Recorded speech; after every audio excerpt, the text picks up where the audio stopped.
Hello student, स्वागत है आप सभी का पॉली वाला टेक्निक के एक नए वीडियो में। बहुत ज़्यादा जल्दीबाजी करेंगे, कोई भी करिए की गड़बड़ी हो गई उसके बाद से सुधार का ऑप्शन आपको नहीं मिलेगा। इस बात का आपको विशेष ख्याल रखना है। उसके बाद से आप दौड़-धूप करते रहेंगे, हेल्पलाइन नंबर पे कॉल लगाएँगे, कभी-कभी कॉल रिसीव भी नहीं होगा, लगेगा भी नहीं। तो इस बात का आपको विशेष ख्याल रखना है। अब क्या डाउट्स थे बच्चों के मन में, यहाँ पे ऑफिशियल नोटिफिकेशन में सारी चीज़ें मेंशन है। ये आपका ऑफिशियल नोटिफिकेशन है, आपके रीचेक को लेकर के डेट वगैरह सभी स्टूडेंट्स को मालूम होगी कि 18 से 22 तक है। यहाँ पे एक चीज़ मेंशन है, देखिए क्या चीज़ मेंशन है, एक बार मैं आपको पढ़ के बता दे रहा हूँ, फिर मैं इसका पूरा आपको सारांश बता दूंगा। यहाँ देखिए, यह भी अवगत कराना है कि पुनर्मूल्यांकन हेतु प्राप्त होने वाले आवेदनों की उत्तर पुस्तिकाओं का डिजिटल पुनर्मूल्यांकन पृथक परीक्षकों के द्वारा कराया जाता है तथा पूर्व में प्राप्त अंकों को पूर्णतः के लिए की हटा दिया जाता है, जिससे पुनर्मूल्यांकन की पारदर्शिता बनी रहे। इसका कहने का मतलब क्या है, जैसे मान लीजिए कि आपकी कॉपी जो पहली बार जिस एग्जामिनर ने चेक की है, जिस टीचर ने चेक की है, दूसरी बार रीचेक में वो नहीं चेक करेगा। पहली चीज ये हो गई।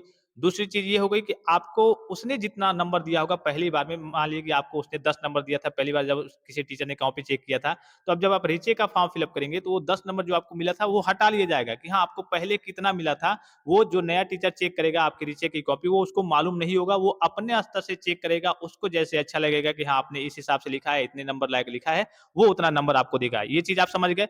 फिर समस्या बच्चों के सामने कहाँ पे आ रही थी, यहाँ पे देखिए एक चीज मेंशन है, यह भी सूचित कराना है कि अंकों में वृद्धि अथवा ह्रास पूर्व में प्राप्त अंकों के 10% से अधिक अथवा कम होने पर ही किया जाता है। यदि किसी भी छात्र छात्रा के अंकों में 10% से कम का अंतर वृद्धि अथवा ह्रास रहता है, तब छात्र छात्रा के अंकों में कोई परिवर्तन नहीं किया जाएगा। अब देखिए, यहाँ पे इस चीज को बच्चे पता नहीं कहां से जानकारी प्राप्त करते हैं, कैसे कैसे नोटिस में, हालांकि ऑफिशियली सीधे शब्दों में सारी चीजें मेंशन है, लेकिन बच्चे समझ नहीं पाते। एग्जाम्पल के लिए मैं आपको बता रहा हूँ, जैसे फर्स्ट ईयर का बच्चों का पेपर कितने नंबर का होता है, 60 नंबर का हो रहा है। ठीक है, अगर आप पुराने स्टूडेंट्स होंगे तो आपका 50 नंबर का होता होगा, 17 नंबर पासिंग मार्क्स चाहिए होगा।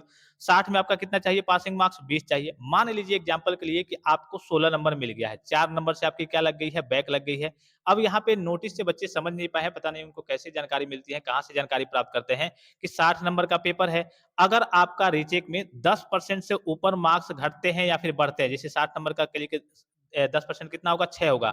अगर आपके 5-6 नंबर से ऊपर मार्क्स बढ़ेंगे, घटेंगे, तभी आपके रिजल्ट में अपडेट किए जाएंगे, अदरवाइज नहीं किए जाएंगे। ठीक है, अगर आपके मान लीजिए कि जैसे मान लीजिए किसी बच्चे का 19 आ गया है, एक ही नंबर चाहिए, तो आपके रीचेक में अपडेट नहीं होगा, ऐसा बिल्कुल भी नहीं है। ठीक है, नोटिस के कहने का मतलब क्या है यहाँ पे समझिए। ठीक है, एक बार और मैं आपको बता दे रहा हूँ, यहाँ पे आपको दिख रहा होगा, यह भी सूचित किया जाता है कि अंकों में वृद्धि अथवा ह्रास पूर्व में प्राप्त अंकों के 10%, यानी कि जो पूर्व में आप प्राप्त किए हैं उसके 10% से में कहिए कि वृद्धि होगी या फिर कमी होगी, तभी आपके वो रिजल्ट में अपडेट किया जाएगा। अब यहाँ पे समझिए, अब वही नॉर्मल सा एग्जांपल ले लीजिए कि 60 नंबर का आपका पेपर है, 20 आपको पासिंग मार्क्स चाहिए, आपने 16 प्राप्त किया है।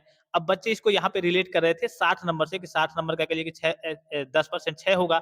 अगर 6 नंबर रीचेक में टीचर कोई बढ़ाता है या फिर घटाता है तभी हमारे रिजल्ट में अपडेट होगा, नहीं, ऐसा नहीं है।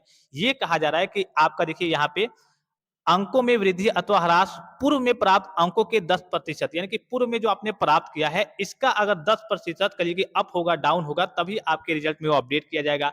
अब मान लीजिए कि इसका 10% कितना होगा, 1 पॉइंट आपका 6 होगा, कितना होगा, 1.6 होगा।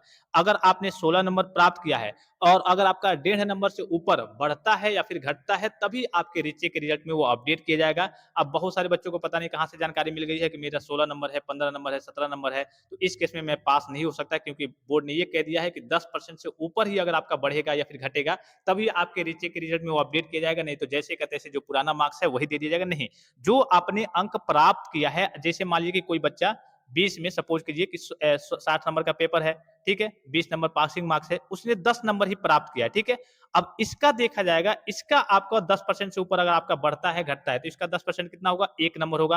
अर्थात अगर आपका 1 नंबर भी अगर आपका यहाँ पे बढ़ गया, 1 नंबर भी अगर आपका बढ़ गया तो यहाँ पे ये आपका अपडेट होगा, 11 नंबर हो जाएगा। ठीक है, कहने का मतलब था कि आपने जो अंक प्राप्त किया है उसका 10% कहिए कि अगर बढ़ता है घटता है, तब आपके 10% से ऊपर अगर बढ़ता है घटता है, तब आपके रिजल्ट में हो सकता है कि 10 पाया आपने, दूसरा टीचर चेक करे वो कम कर दे, यानी कि वो चेक करे अपने हिसाब से 8 ही दे, तब भी वो आपके रिजल्ट में अपडेट होगा। अगर मान लीजिए कि आपने 10 प्राप्त किया है, कोई टीचर चेक कर रहा है, वो आपको 12 दे दिया, 15 दे दिया, तब भी वो आपके रिजल्ट में अपडेट होगा। आई होप कि इस चीज को आप रिलेट कर पा रहे होंगे और सही तरीके से समझ गए होंगे। ठीक है, तो आप सभी स्टूडेंट्स रीचेक कराइए, जिनके भी ईयर बैक लगी है, फेल हुए हैं, वो रीचेक करा सकते हैं। अगर आपके अंदर कॉन्फिडेंस होगा तो, ठीक है, कि हमने ठीक ठाक किया था, हमारे मार्क्स वगैरह बढ़ सकते हैं, कभी कभी किस्मत भी साथ दे देती है, तो आप रीचेक की ओर जा सकते हैं आसानी से। और बहुत सारे बच्चों को गलत तरीके से, गलत जगह से जानकारी मिल जाती है, गलत तरीके से, और बच्चे समझ नहीं पाते हैं, टेंशन में रहते हैं कि कई बच्चे हमारे पास मैसेज किए थे कि सर मेरा तो 18 नंबर आया है और बोर्ड ने कह दिया है कि भाई अगर 5-6 नंबर से ऊपर अगर आपका नहीं बढ़ता-घटता है तो आपका अपडेट नहीं किया जाएगा, 18 का 18 ही रह जाएगा। नहीं, ऐसी बात नहीं है।